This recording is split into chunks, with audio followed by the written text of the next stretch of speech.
مالك زعلانه ليه؟ قولي. زعلانه ان في فرح في الشارع ومصدع، صح؟ النهارده بقى تاني يوم العيد وعملت لهم كشري.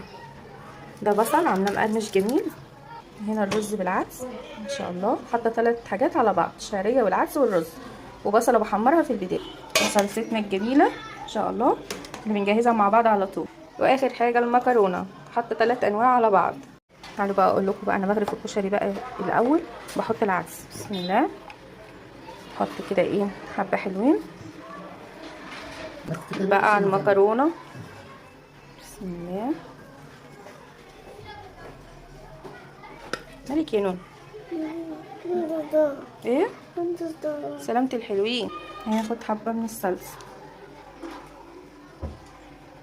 حنين عايزه تاكل الكشري في كيس، قلت لها معلش عديها النهارده، مش عايزه بصل. حاضر، بسم الله.